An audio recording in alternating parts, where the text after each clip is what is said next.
So welcome everybody, and it's so great to see so many of you here for our first Unfold talk of the term.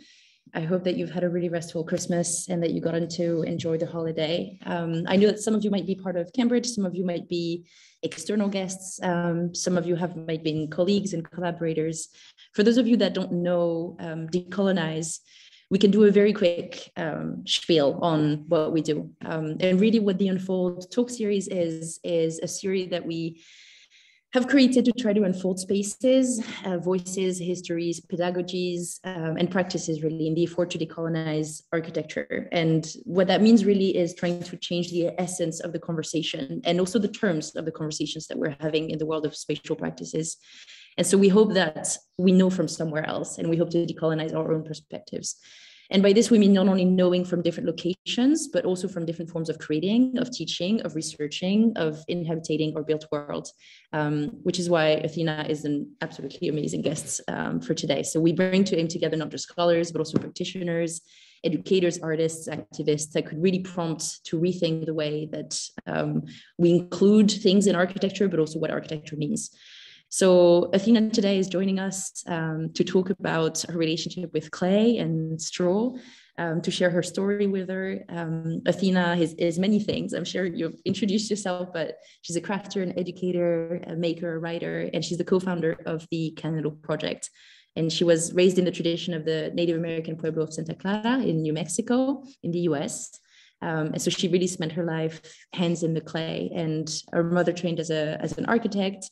And they spent many years building homes together. And so hopefully that's a lot of the things that we can learn today. So Athena, I'll just pass it on over to you. For everyone who has questions along the way, feel free to pop them in the chat and we'll have a Q&A session at the end. So you'll get to ask as much as you want. Athena, it's all yours. Thank you, Lou. Pleasure to be here. Have you all across the ocean? I'm across the ocean from you, but yes, we run my husband and I started a nonprofit, the Canelo Project, a few 30 some years ago, and it's been rooted in working with straw, other natural materials, and clay, and so I thought I would start with a slideshow that is actually on our website as well, that you're welcome to see. I'm sure Lou will give a link to our website. That goes through sort of our history, because it's kind of working with in Mexico and seeing how these materials, we've used it all our life, in different ways in architecture. How do I clear this? I don't know what you guys see on this end. We can see your full slide, so we can see rooted in clay. You see the slide, okay. Yes. So you don't, because I see a bunch of junk on my screen. You don't see that?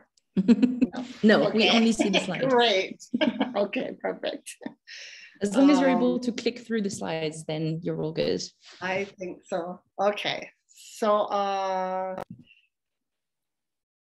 does it? No, it's not. Let's see. Not going. Oh, okay. There you go. Perfect. Okay. So I'm Athena Steen. Grew up in New Mexico. Oops.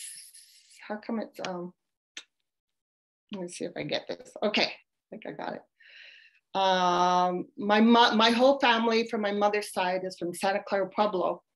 So you could see how I love this slide where there's not a tree in sight, right? So there's and all the buildings are made of mud, because clay, that's the only material that they pretty much had to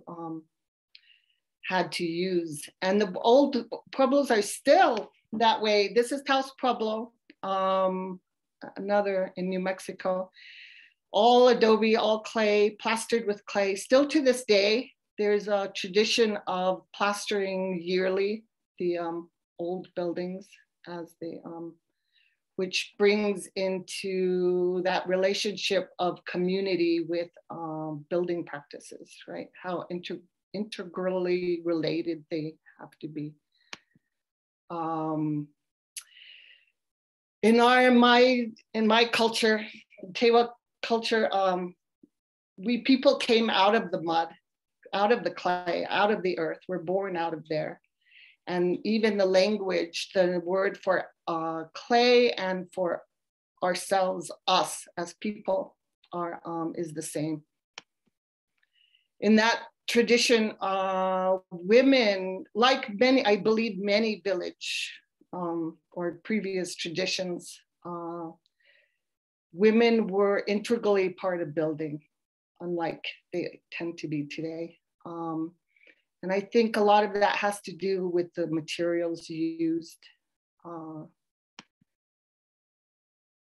Many cultures, especially in New Mexico, in the Spanish and in the native tribes, plastering especially was the women's work. And men would do usually the gathering of materials, getting lumber, bringing, lifting heavy things. And still lives on. This is my niece and I with my son, who's delivering the heavy buckets of clay for us to plaster with. Sorry. I come from a family full of Native American Indian artists. All of them worked with clay, whether they're sculpting or doing pottery. It's still an integral part of the culture as it was in the old days, where pots were essential. My mother was a potter, and she worked with clay, but she strongly believed in form working together with function. So we grew up eating off the plates and bowls and dishes that she made. She's a strong influence on many people, especially on us. She's here helping plaster gallery for my sister, and she worked in clay. She went to architecture school, not because she believed in the notion of architecture. She had issues with it. But she was very, very curious because in the Pueblo world, there were no architects, of course. There were just people building houses out of need. And she was very curious how that Western view of somebody else designing and creating a structure for somebody else to live in wasn't quite, was a foreign notion. So she went, but she was a good, she had skill definitely at designing. So this is the house that we built up. We grew as a family. I grew up building it as a family with earthen floors, earthen plasters, adobe walls, very influential house. It was passive solar. She's very good at indoor, playing with indoor and outdoor space, and where do they begin and where does one stop? I think architecture is really hard to separate architecture from shelter. And I think people forget that a lot of times. I was a young college student and I needed shelter. We were no money. So full-time college students, my first husband and I. So my father actually had suggested building out of straw. So this was my first house. I made it up. I had never heard of straw bale before. And we had used water tanks for passive solar and plastic. We couldn't even afford glass at the time. So plastic double paned windows. The walls were straw. We lived in it 5 years. We even had 2 babies in it, graduated, and then moved on. But as soon as I built with straw, it was an amazingly warm, comfortable house. I thought, what a great, fantastic idea. And I still, to this day, every time I begin, you know, I'm not building straw all the time, but when I do, I'm still refreshed every time what a great material it is. This is my second husband. Who started the Canelo project with. But when I met him, first thing he told me was, I did not invent straw bale, that the Nebraskans had invented it 100 years before. So I therefore moved to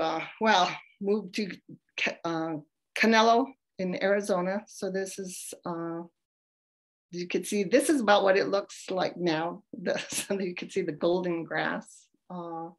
This is where we started our nonprofit, trying to teach some of these teaching simple basic materials to people, including straw, clay, bamboo, whatever we had, whatever we could use. Been teaching for 30 years through workshops. This is the very first house that we built. I think it was the very first workshop in Arizona, actually. You can see just stacking the bales. We didn't have any money while we were doing this building, so we got everything donated, and the property was up for sale while we were holding the workshop. So we decided to go ahead and pretend like we were everything would be fine and we would be here. And years later, we're still here, amazingly. Like here we're mixing the floor, using adobes for interior walls, plastering exterior with clay. This is what it looks like more today. We rent it as a small B&B. You can see using the sculptural capacity of the clay, especially with the exterior walls of the straw bale, giving you the great insulation, and the interior walls able to be clay. They work great with the passive solar, and they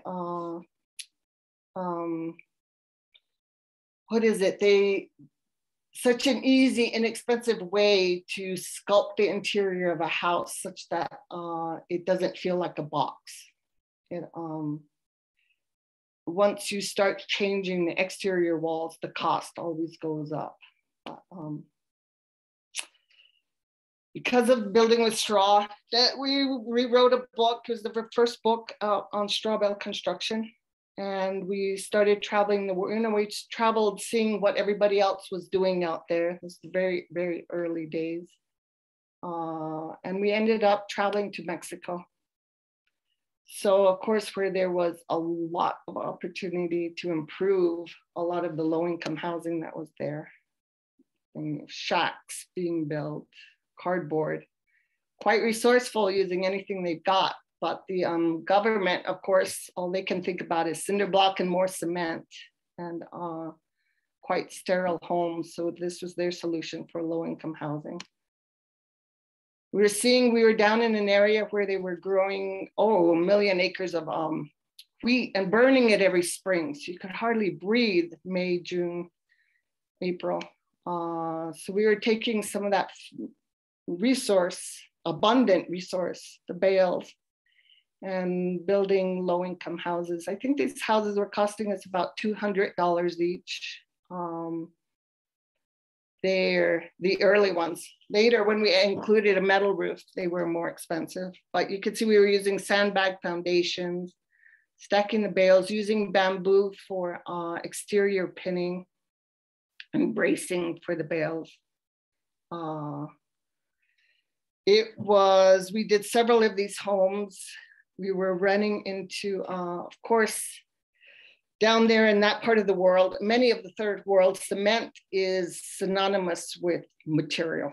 If it's not built out of cement, then it's not it's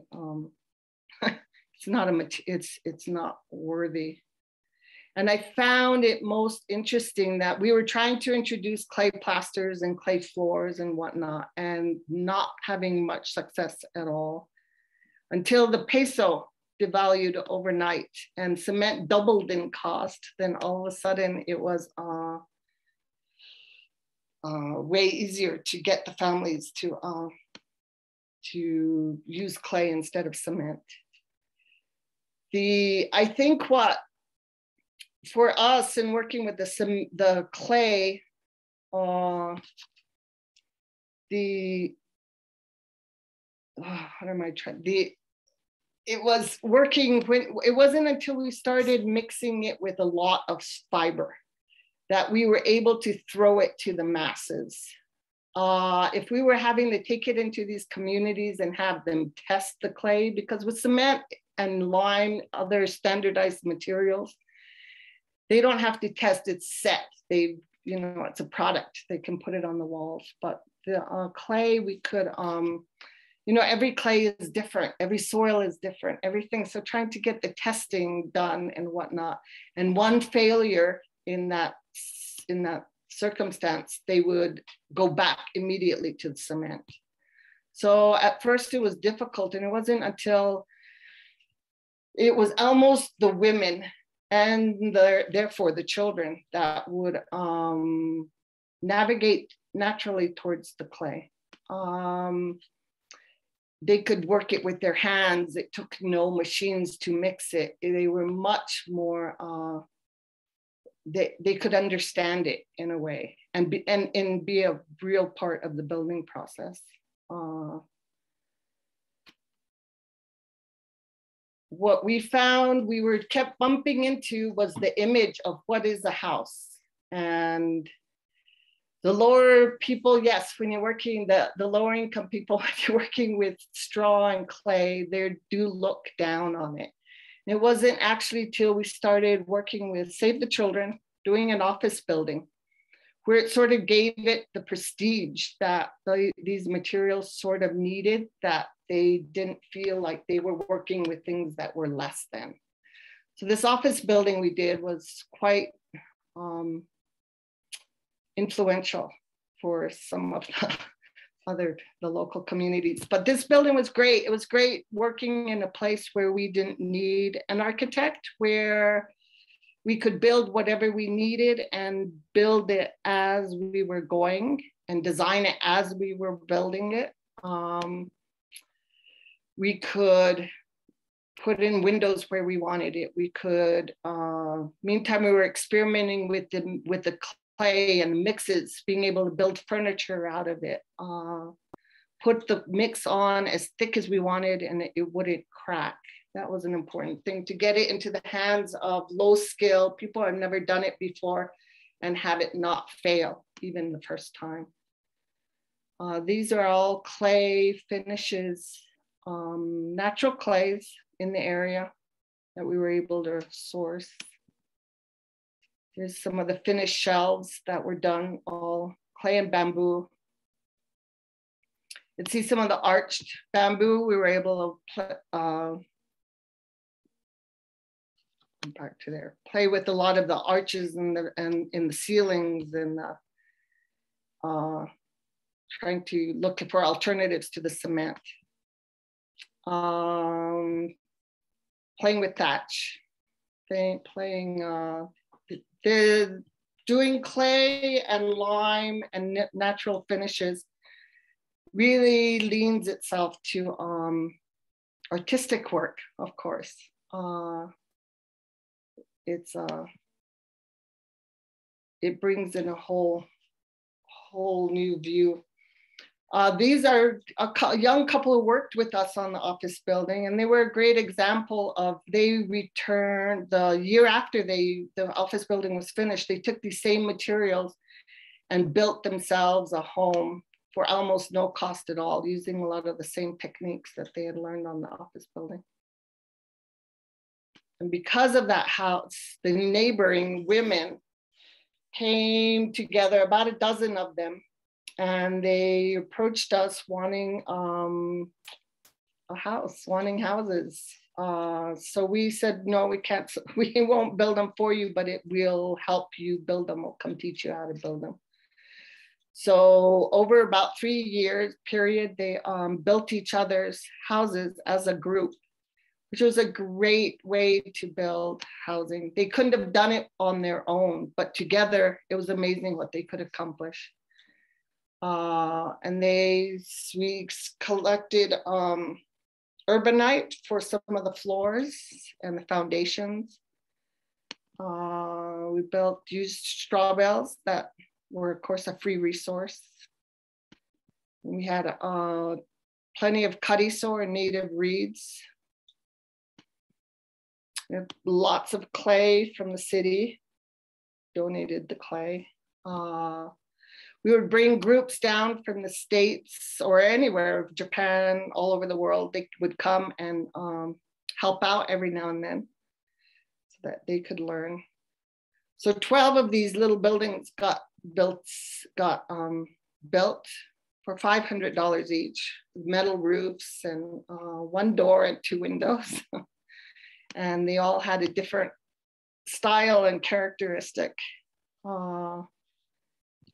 It was a great project called Casas que Cantan, and lots of, these materials have a way of bringing people together and connecting them in a way. When you, even if you don't speak the same language, if you're mixing mud, at the end of the day, there's a connection that's beyond words, right? After doing a lot of work done with our Mexican, there was a lot of exchange back and forth between the Mexicans and us. Their non-reliance on tools and whatnot greatly was educational for us. So we returned, and with their help, we would bring them up to help teach workshops as well here in the States, but we started doing buildings on our place. And with each building, we were learning more and more how to combine clay and straw, how to do, all our buildings are pretty small. We could do a lot of artistic work on them because they were small. We were experimenting with every mix, every lime, anything we read or got our hands on, we could put it to experiment. And since it was at home, we could watch it over the years. We could see what worked, what didn't work. One of our shops. I love doing small spaces. They, even for work, again, you could experiment a lot more than when we were dedicated to one large building where you were set in place. Outdoor shower, more textures and colors. A lot of the colors that are not clay colors we could do with frescoing lime, as well as the colored clays. You could see the high fiber that we'd used in the straw. We discovered that every country has an earthen plastering tradition often, but ours ended up being most similar to what the Japanese were doing with high fibers. Interiors. So these are, again, straw bale walls, some interior adobe walls, but and clay plasters, clay paints, playing with finishes, natural stones.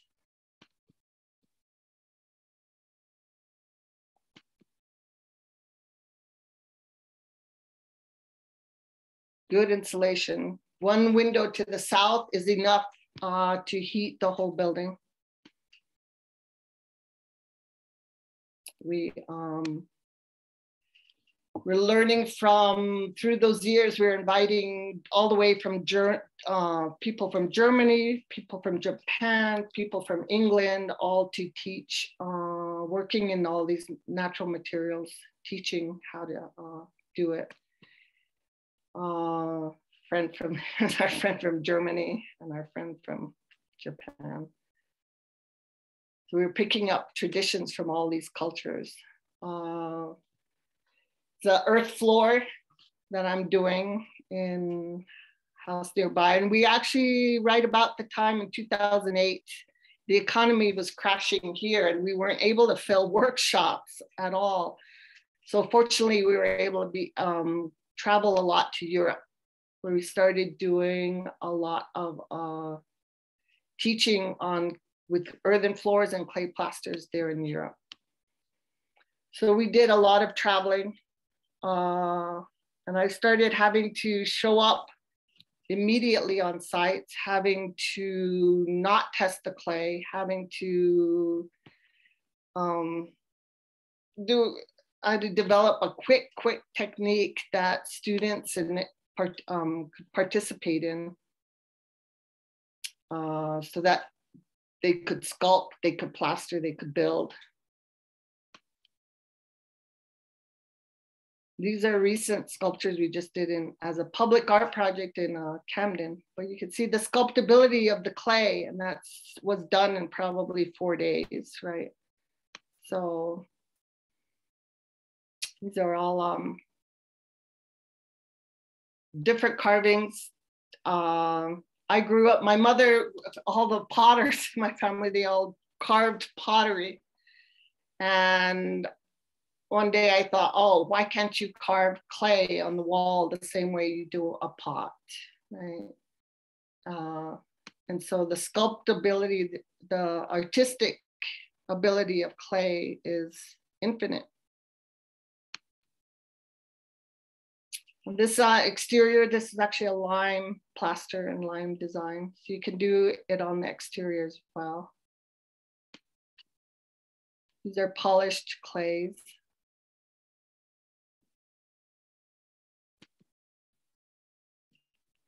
More carvings.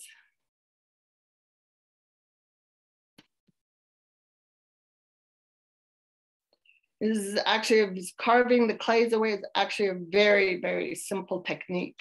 However difficult it looks, but very easy to put a lot of people on it.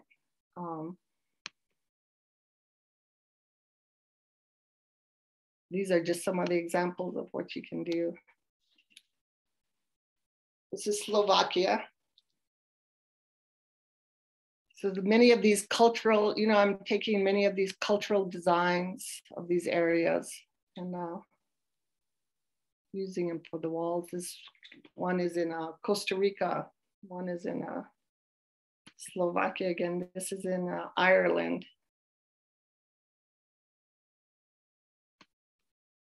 This is in New Mexico, my sister's gallery.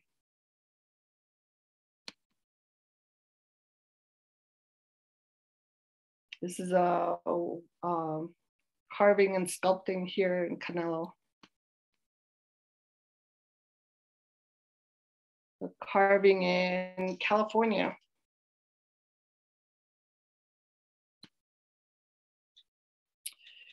These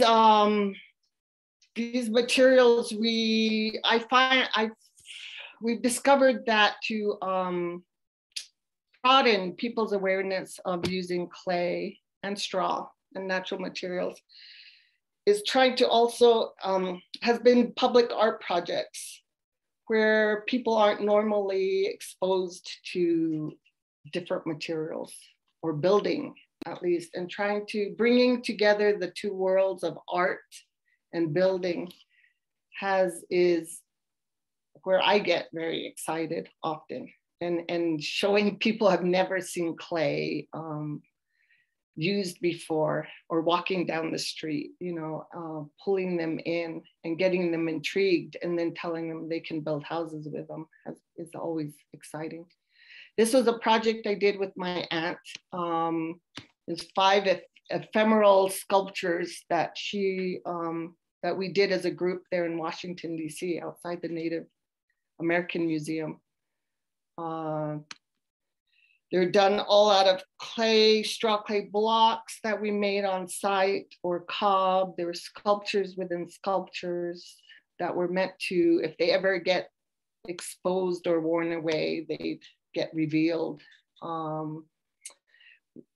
people of all ages were busy, able to walk off the streets and come help. These are all natural clays found there. The brown was found on site. The red is a Virginia clay. The blue was sent to us from Minnesota. And I was pretty amazed that the museum went along with doing these sculptures out of clay instead of the standard stone metal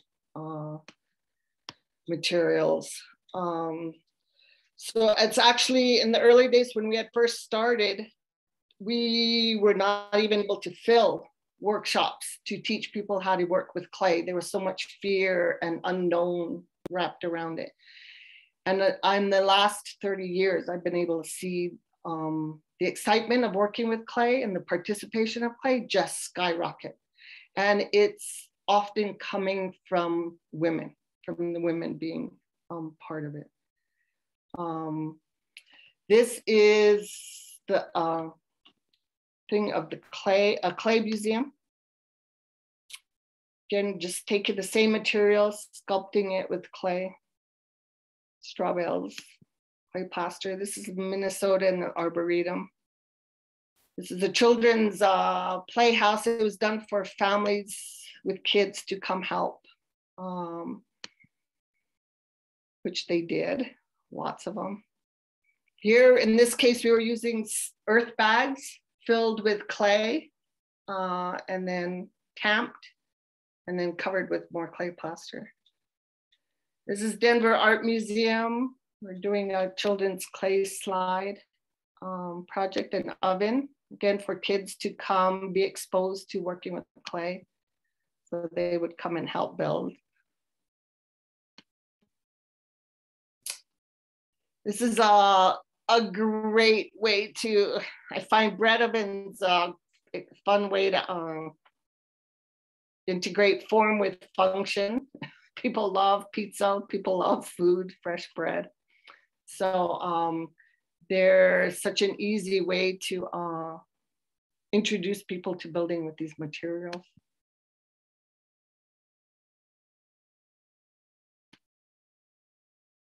In my pueblo in Santa Clara, they came in with the Spanish wheat and these bread ovens. And it became prevalent in the culture immediately. You can see it's a lot, the women with their kids that were responsible for keeping up the uptake, building, plastering, cooking with them. These are my kids. They're building, having to build a bread oven too. They grew up building bread ovens. And they working with clay is not different than playing with clay. They grew up drinking clay, eating clay, being part of clay. And I think if we don't, these are the two boys. They now are,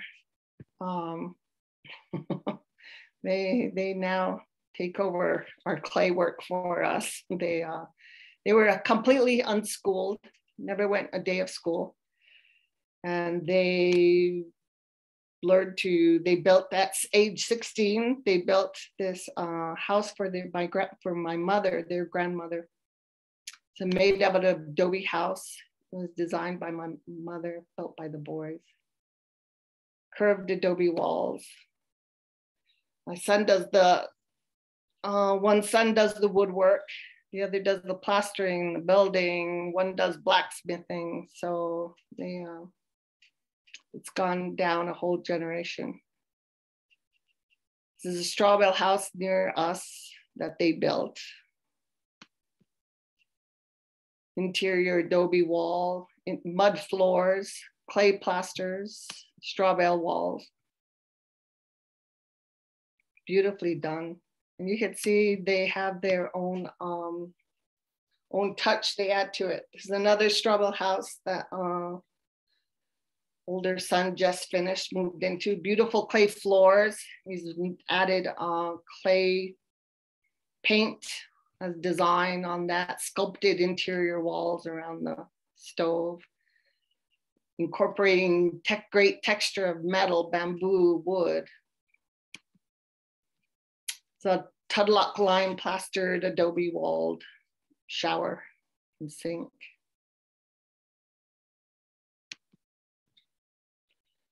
Here they are, young. They grew up building, helping carve, integrally part of everything. So we build, a lot of what we do now is working as a family, which is rare, but was most common in most traditional life. There's a great story that my mother used to tell.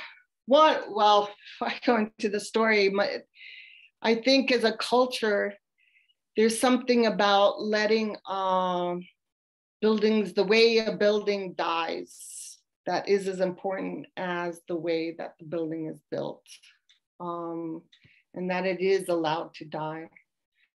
But there was my mother told a story how her great grandmother was, they'd see these old houses in the Pueblo, the adobe's falling apart. My mother said, how come they're not taking care of it, pointing at the big crack in the wall.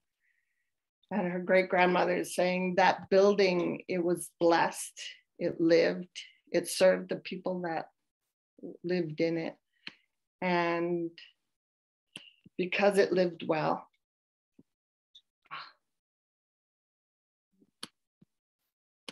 how come that I can't, it's not moving.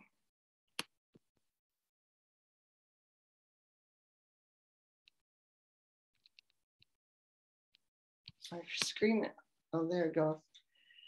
That it is allowed to also, it is served well, and it is time for it to go back into the ground. And it goes back to the earth where it came from. And out of it, new things can come, life comes back out of that. One of the most amazing things that I can still think of when we take down a building here on site is how nothing is thrown away and everything of it can be recycled. And I think that's a cycle of life that I think is in the dying of the building that is not often appreciated in our culture these days. Anyway, that's the Canal project.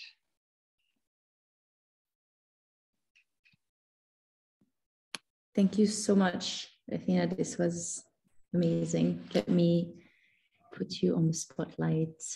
Up. If you want to click stop sharing, there we go. Are you able to see us again? Yeah, there's some all over our faces. There we go. Yes, I do see you. Great. Thank you so much for this. I've seen this talk of yours, well, some of these pictures before, and every time it just gets me incredibly emotional because I think that it touches on such deep questions that I think in architecture school we're invited to think about, but nothing resonates as strongly as what you're showing in the work that you're building with your own hands. And so I think, well, I'm boiling with a lot of questions, but I feel like a lot of people might. So I would love to open the floor for some questions, discussions. It also can just be comments. Feel free to share your video or your mic, or type your questions in the chat and I'll be able to read them out loud. Does anyone want to start? I suppose I can start with a quick one. Thank you so much. I mean, I can't express how inspiring that was. It makes me want to be there and get my hands dirty, you know. But I just have a quick question. I was wondering if you could expand a little bit more on the maybe extraction is the wrong word, but the acquisition of these materials. And obviously it depends on the context, right? Definitely. But, for people who are living and building their own houses, using the materials around them, how do they, is material bought? Is it found? Is it, raised from the ground around them? If you could explain a little bit more about that, that'd be amazing. Yeah, I mean, hopefully they're as local as possible, right? And that keeps the cost of them down. Plus, something very nice of the building growing up out of where it's from, right? That makes the most sense. But they are also bought when we show up on site and there isn't anything local right there. Often we're able to use what clay has been dug out of the foundations. You'd be amazed how available that is. Otherwise, I often am going just to the landscaping yards and asking for what's your cheap fill dirt, and they'll never ask for clay because they don't know what clay is. But just often the cheapest piles of dirt have enough clay to do everything you saw in the pictures, right? That's one of the more common places where it's often used in construction sites. Clay is a waste material. So often if you offer them a 6-pack of beer, they're happy to drive it to you instead of to the dumps, right? Where they often have to get rid of it. Straw is, there's going to be different areas where you're able to get it, and it doesn't have to be straw. I just saw on Facebook, someone has a baler in the area and they're just baling up the grasses around here. We live in grasslands, and I'm like, oh, that is so cool, right? But learning, there's some simple techniques that after you working with these materials for so long that it is easy to flip out whatever fiber you can get your hands on, whatever clay you can get your hands on. If you can't that, then use a bag and fill it with sand if you can't find clay. It's becomes a game of how creative can you get, right? How ingenious can you get using what you have. Thank you. We have one question in the chat, which I can read out to you from Ella. Which says, why do you think it was the women and children who gravitated towards this method of creating shelter? I think what my experience with and my own experience with is comfort to the women, especially in lower incomes, down in Mexico with the poorer people. They were often more interested in comfort, keeping the children fed, keeping themselves warm and cool and comfortable and having a safe place. While often, interestingly, the men were more concerned about how they would be seen by others, their reputation, if they would be seen as less than, right? I don't know why I found that. It would take the men regularly, all the time. The women would be the ones asking us. So they'd be the ones willing to come and start and build with straw or clay or whatever technique we were willing to show them. And the men would stand there, just not get near for at least 3 days, and then come up and kick or knock on it and feel it, and finally slowly start to flip, and then slowly start to help. And it actually wouldn't be until the newspaper people would come and do an article on it that they would suddenly be proud of what was happening, right? But the main source often came through the women. And I find even in the States, it's interesting, a lot of the eco-villages or the communities that are starting with, have permaculture, have straw bale, have all of this, are actually at the head of it is more often than not a woman. And I think it's partly because they can be a part of it. And modern construction is, there's not a lot of, doesn't make that easy for women. And adding to that, Athena, as well, just off the back of this question, I remember that on this idea that it's harder for women to access construction in modern materials, something that really struck me when you were showing the way you're doing straw bales, and you were showing these knots. I can share later with everyone some of the pictures that I have, and you were showing me these knots to tie the straw bales together. And what you were saying is actually people think that you would need a lot of strength, but with this method, anyone can do it, right? And it's just a matter of twisting the technique so that it fits other people. It's not that the material doesn't lend itself to it, or that building a house doesn't lend itself to being accessible. It's just a matter of changing the technique to the hands that build it. And I think that's what is really beautiful in your work as well. There's a notion of, that's also a part of decolonizing, right? Creating this ultimate accessibility that's for women and for children through a lot of technique. So it's beautiful. Yeah, and for me, if the children are involved in it, then that's what's going to give us that next generation. That's what will start changing, you know. And if people can't do it, and it's great. I think we get into a headset, a mindset that this is the way buildings are built. And therefore, then I have to adapt to it instead of also us adapt, you know, us saying, no, this is what I have. Let me figure out how to do it. And I am amazed. I build with a family of, and there are a lot of boys. And I'm still amazed to this day how if I just listen to how they think it through and how they problem solve, how to do something, I will be left out of the picture. And if I stop and say, no, okay, I can't do it how they do it. I have to figure out how I can do it and with what materials and what knots and what smaller buckets and what, you know, and then I can be a part of it. But the, you know, the world of efficiency, money, time, you know, do it as fast as possible in the least amount of time does unfortunately have a way to wipe out women and children as being a part of it. Right? I will just pass it to Yelda, who has her raised hand. Take it away. Hi, Athena. Thanks again for an amazing presentation. I heard you first at Clayfest 2020. And like, it's great every time I hear it, like it never gets old. And I want to ask you, like, from your perspective as an artisanal, let's say, designer and builder. So, for example, my grandmother lived and still lives in an earthen building. And I always remember that building, and it's still there. I go there every year. It's like healthy, cozy, sustainable, like with great attitudes. And then I myself like trained as a contemporary architect and worked as a contemporary architect for several years.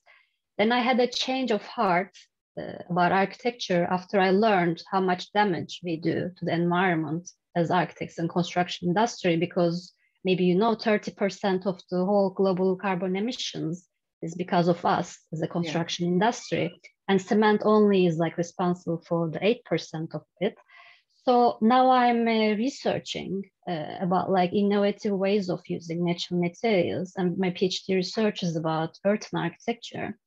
And what I'm looking into is like using digital design and fabrication techniques to have earth in the map of contemporary architecture, because as you mentioned, like concrete and steel is overwhelmingly dominating the whole design and construction industry. And I wanted to change for like several reasons you also mentioned, like why don't we see like urban buildings in London, in Berlin? Like why do we always see them in, you know, like rural areas? So my question is, again, as an artisanal designer and builder, like what do you think about like innovating earth using digital design fabrication techniques? Like, for example, there's this like great hype about like concrete 3D printing. And like, I'm saying like, why don't you use earth? Like you can even like use the construction excavation material instead of using it as a waste. The 3D printing, it makes total complete sense, because just put in that machine the clay. And I've seen a video online where they were doing great 3D printing of using the clay, using cavities, and then could fill that with an insulated material even. But why, I think, you know, people are slow to change. But I'm encouraged watching, you know, getting them to change where they can. And I see that even the introduction of just more clay finishes, and as it becomes prestigious, right? We always sort of play that balance where it has to be desirable, but the more beautiful it is, and the more environmental it is, so you start adding on elements that make it desirable, right? In these days, that little by little, it starts erasing the fear. Because I think in there that jump from urban, you know, from rural to urban, it is, you don't want people don't want to go backwards. So they can't view it as going backwards, right? It has to feel like something brand new, something that the rich people want, right? And that's where I think that's why the beauty part of it is extremely important, because if it's more beautiful than what there's, you know, than the cement or metal is giving them, or just as beautiful, then I think, you know, that you have to create the desire somehow, right? And then once I think also, I think it's something very physical, and that the body is very sensitive to that. It's yes, there's a visual element, but when I watch people enter the buildings, their body instantly reacts to it, and feels that there is something different, just like you talked about with your grandmother's play, you know, that there's something that our bodies feel. And I think we've gone so mental and so abstract, and with designing and even architecture in a way, the way that it's taught and done is very abstract, you know.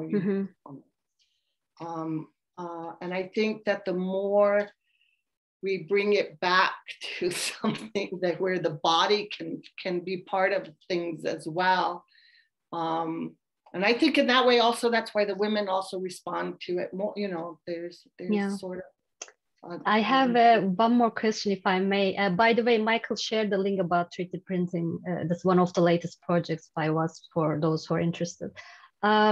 You know, one of the main reasons why we don't see earthen architecture in urban cities is because of the codes and regulations don't allow us, unfortunately, to build with earth. There are like several associations like dealing with it. For example, code from states, I think they were also in the Clay Fest 2020, like they explained they've been like working over 10 years just to put COP structures on the map of like American regulations and codes. So how do you see the future of this? Do you think we will be able to do this more as an urban architecture or in the codes, or do you think the you know, the overwhelming effect of concrete will continue? I think cement, you know, the concrete is hard because I think it reflects our fear. Whenever I hear someone going, oh, I don't know how to fix this problem or how to make it last, we think that's our salvation, is to make it as permanent as it possibly can be, right?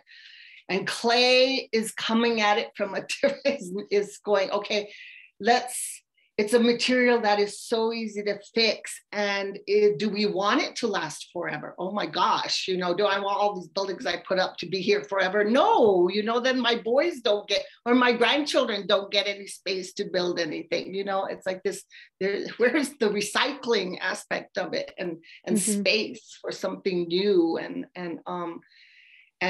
clay, the fact that you can take it apart and soak it and put it back on in a whole new form is absolute magic, right?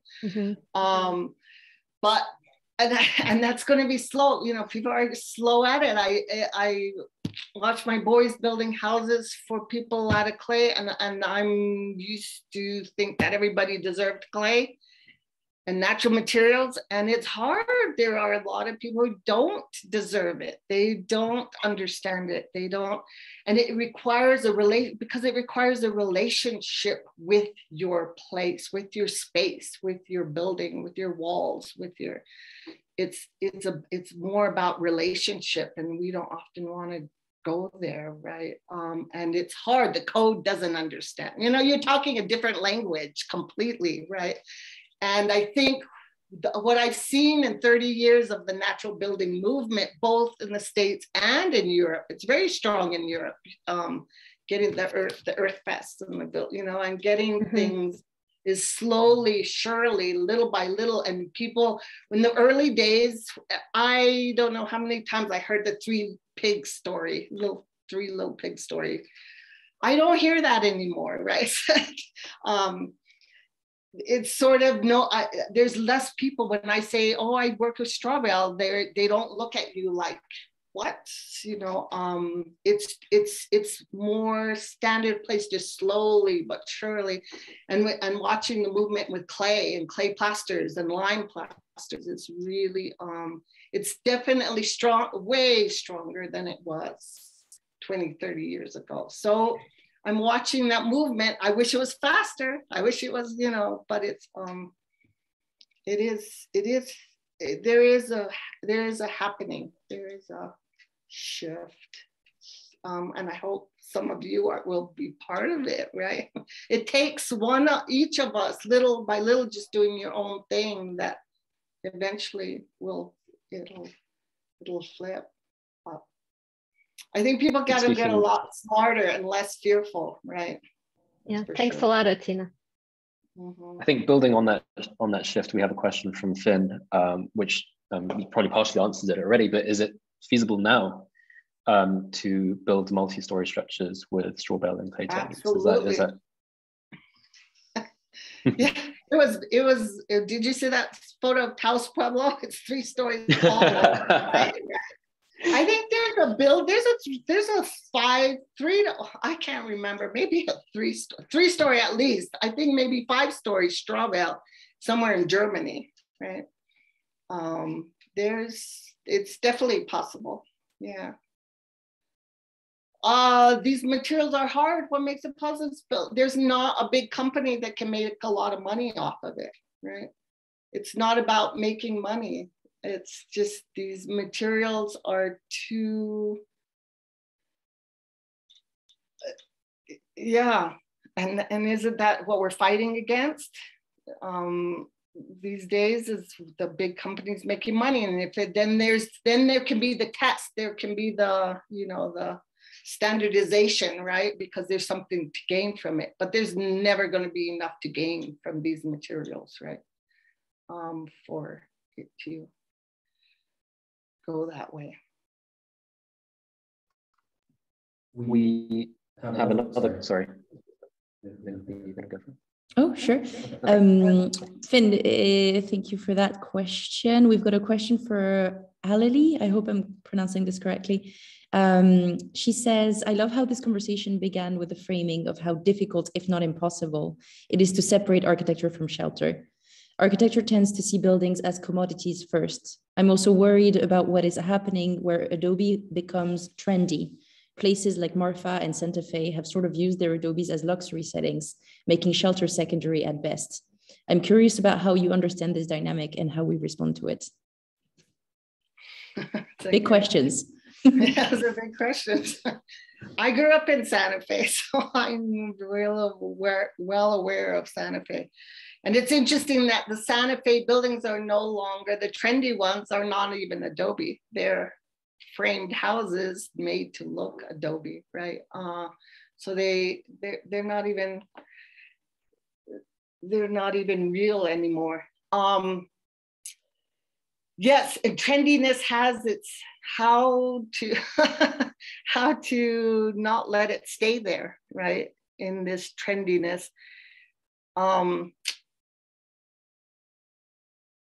But it's that balance, right? Because we have to create the desire. If there's no desire, people don't want it. And I see that there is where the clay plasters are in fancy restaurants or in the New York things will hire, you know, a Japanese plaster to come and do an earth plaster in it, or the boutique store, right, in Chicago or something. But how do you keep it from being trendy? Yeah, hard. I think just normal people, when it's done with in the right spirit, in the right way,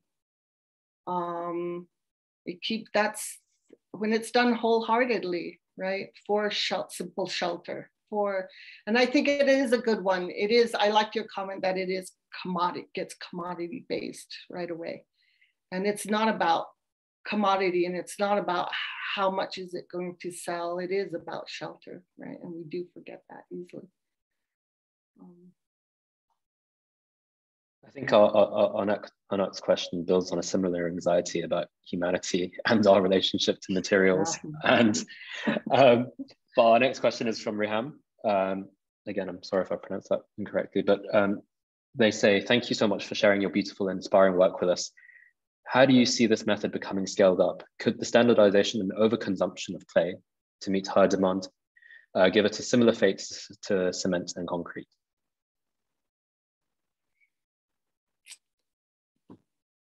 These are difficult questions. And it just depends. I mean, I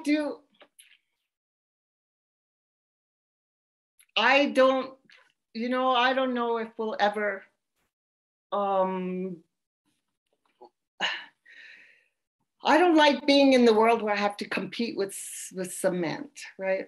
I look at my world and I go, man, there's some amazing things that cement can do that no other material can do. And I think that if people get intelligent enough, they start to see that all these materials, cement and metal included with bamboo or straw or whatever the material is, that there is an appropriateness, right, of how to use these materials to their best capacity. And that why be using cement when straw bale could do it better, or clay could do it better, or metal could do it better, right? And it's and building something is such a compromise, a bundle of compromises all the time of what do I have and what is going to do the best job that it can do. And I think it's about, thinking intelligently and thinking outside the box, not just what somebody is telling you all the time, right? Or that you've been told all your life, right? But to where are we capable of standing there and going, okay, this is it. This is where I am, and this is what I have, and I can do this, and I can figure this out, and we can do this together. We can do magic and miracles together with some kind of semblance of intelligence, right? If we are capable of that, right? We are. I wonder also if a material, because we're talking about how things are speeding up. I wonder if clay and plastering and the methods you talk about, if they can ever really be molded to that, because so much of it has to do with care and time and decay and repair. And it's this constant cycle. And so I don't know, I guess those are huge questions because we actually don't know what a industrialized clay building looks like, right? It's almost antithetical, I don't know in English the word, but it doesn't feel like it matches up. So I wonder what that would look like. It's funny because when I was in Mesilla, there was an Adobe conservationist from Santa Fe, and he called it Adobe Disneyland. And he was saying that it was all this sort of crazy shiny Adobe, and then you would go to El Paso or even to Mesilla, and it would be beautifully conserved Adobe buildings that would feel very authentic. And then you would go to El Paso or to Isleta, where you have some of the oldest Adobe missions in the whole of America. And, there would be that one mission that would be preserved. And then around it, you'd have an entire village of Adobe that is falling apart. And so in a way, yes, a few kilometers away, you have Adobe Disneyland, and it's being commodified and sort of made into this, this like museum piece of a building. But then you go a few kilometers down into more rural areas, and people still don't know, people still cover Adobe with cement, and the whole building ends up buckling. Yeah. So it's interesting, this notion of time. Like, does the method lend itself to being scaled up? I don't know.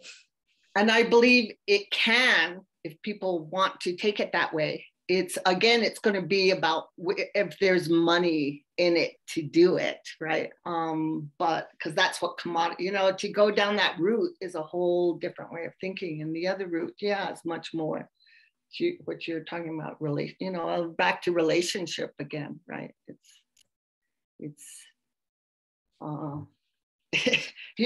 There's two parallel universes, right? that happen. And I don't think they're always independent of each other, but in New Mexico, they're, you know, and in Texas and in Arizona, they're trying to pass law, you know, get Adobe so it is under code. And I know that will help, but I don't think it'll ever be huge scale in certain areas, in certain places, yeah. Okay, thank you for that. We have another question. I think we have several more if you have time. Sure.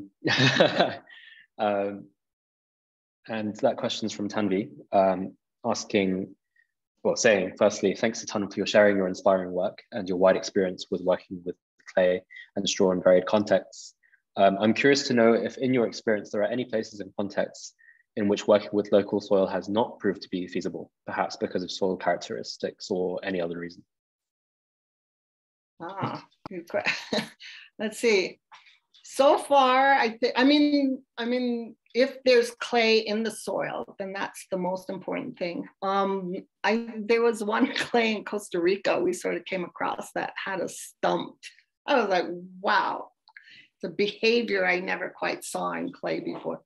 But it was amazing that, again, about relationship, working with it after a couple of days and having your hands in it and feeling it, that it actually, we were able to get it to work. So we haven't come across a local clay that we have not been able to work with, right?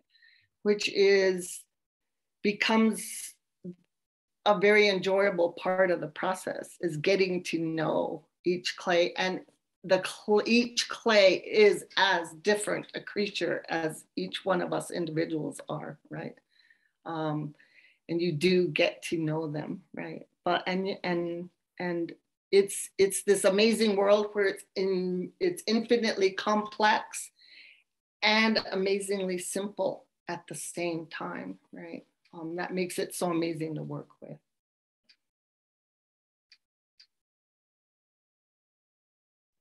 Incredible, thank you so much. Is there anyone else who had any remaining question?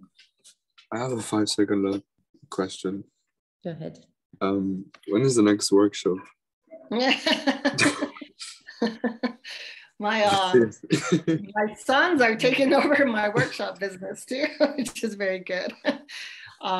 He's doing a plastering workshop this March, but I think it's unfortunately filled up. But we can go on our website, and we have several plastering, straw bale, walls of clay. We do a timber frame one, yeah. So amazing, thank you. Yeah.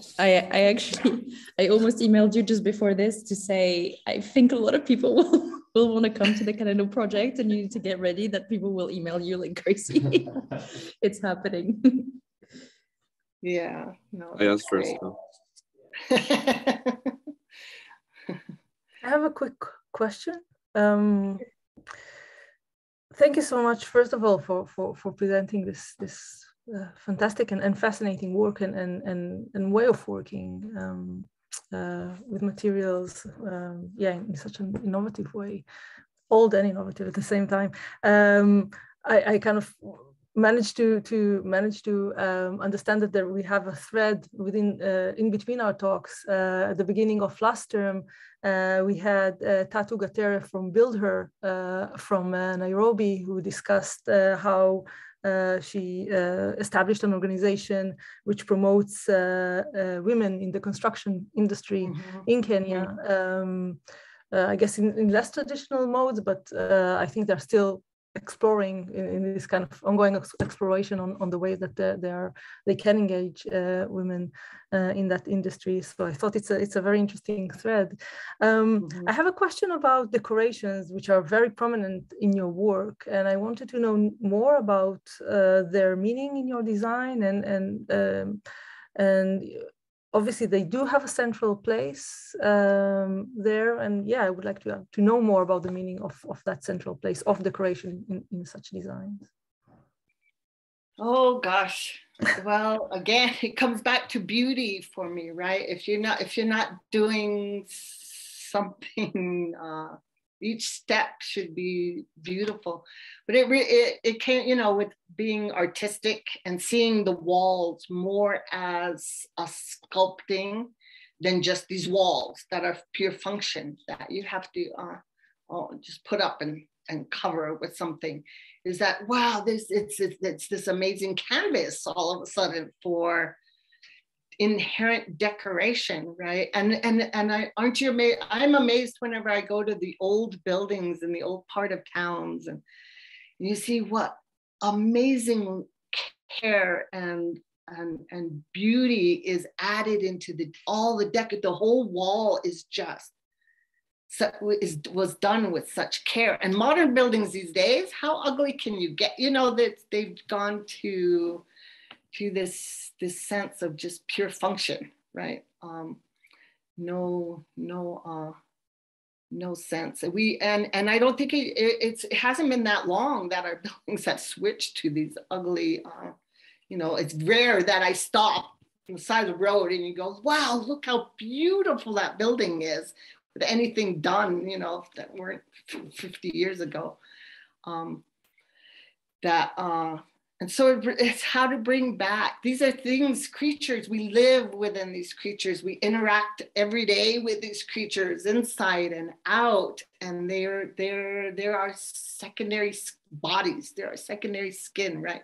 And so why wouldn't you, just like we'd wear earrings or beautiful colored scarves, right? There are expressions of ourselves, right? And I think culturally as well, for me, it's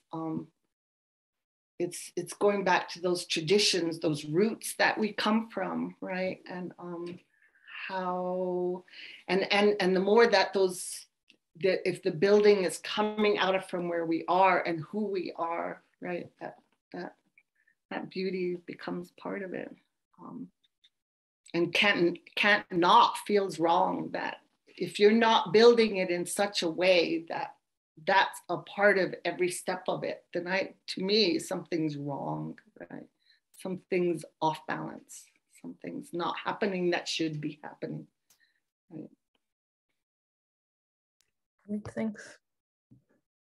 I think we have a last question from Sophia. Let's see if she's with us. There we go. Sorry, yes, I'm here.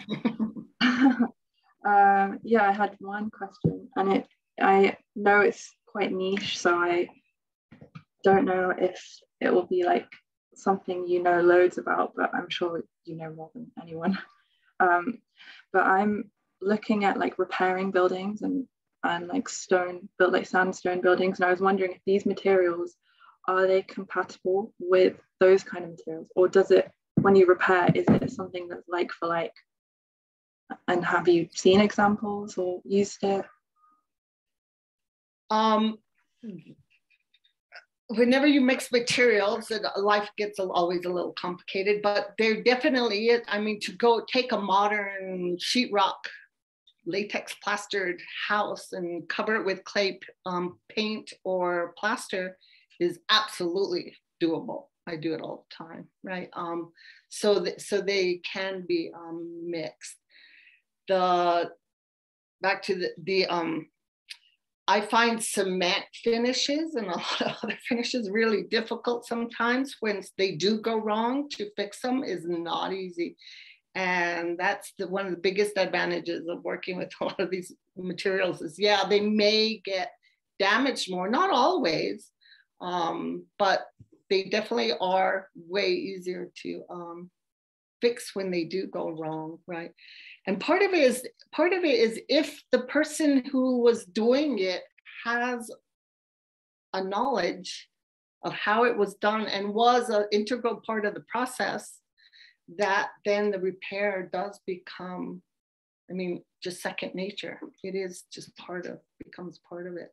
And I think that is back to, you know, involving more of, instead of building being pure commodity, getting these, one of the most exciting projects I think my boys are working on, they spent a few years going out there in the world and building custom houses for people that, for, you know, the owner is willing to just pay money and whatnot. So pure commodity, and have them build it. And that's where all the problems went wrong. It was so sad for me to watch how the relationship between the builder, my sons, and the clients just disintegrated as money became an issue, as, you know, as efficiency became part of the picture. And one of the more beautiful processes I've seen that I wish was seeded more in the world, that I need is seeing working. There was a young couple who couldn't afford to hire a builder or architect. So they have simple floor plan, they need a house.